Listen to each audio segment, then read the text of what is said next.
In the far north of Ukraine, there's no cell reception, so maps lead us towards the border with Belarus. The region of Chernihiv fell when Russia invaded in February, but in April, Ukraine took it back. This is Russian equipment they left behind while retreating, and there's tons of it in our forests. We patrol these positions, this forest, and these are like trophies. We're very proud of the Ukrainian armed forces. This Russian cannon is now being deployed by the Ukrainian military. The soldiers here are on constant alert. I think anything's possible, because they're losing along other fronts. So they might decide to start a new one here. Dmytro used to work for the railway. In almost 9 months of war, he spent just 2 weeks with his family. He has a lot of anger towards Russia. I'm angry because they've endorsed civilian deaths. If this were a proper war, it would only be soldiers dying.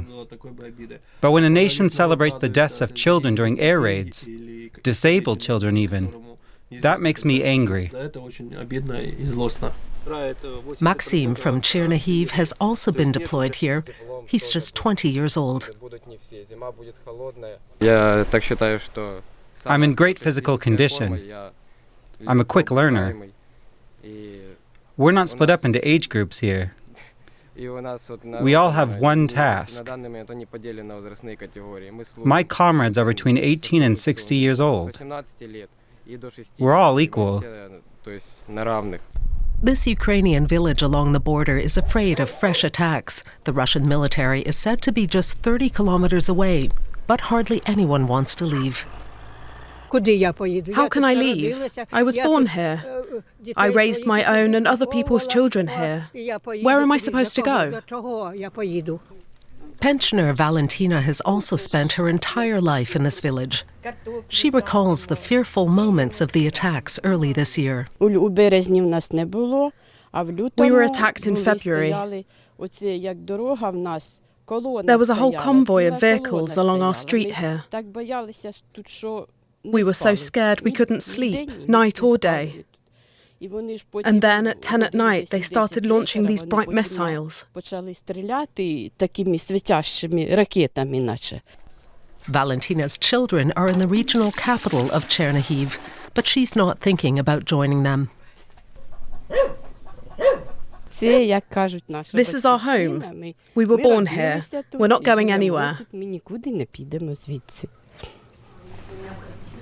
The Russians raided the village store when they invaded in February, says Anna, a sales clerk here. It pains her to see how neighboring Belarus has sided with the Russian military.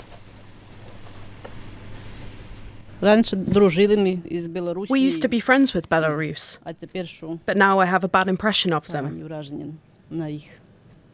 They used to go shopping in Chernihiv, and now they've made us their enemies. The men in the forest are preparing for the worst. Oleksiy is a former veterinarian with 3 children and 3 grandchildren, and he's fighting for them. My grandchildren have already learned what war is. They know about shelling. They've lost friends.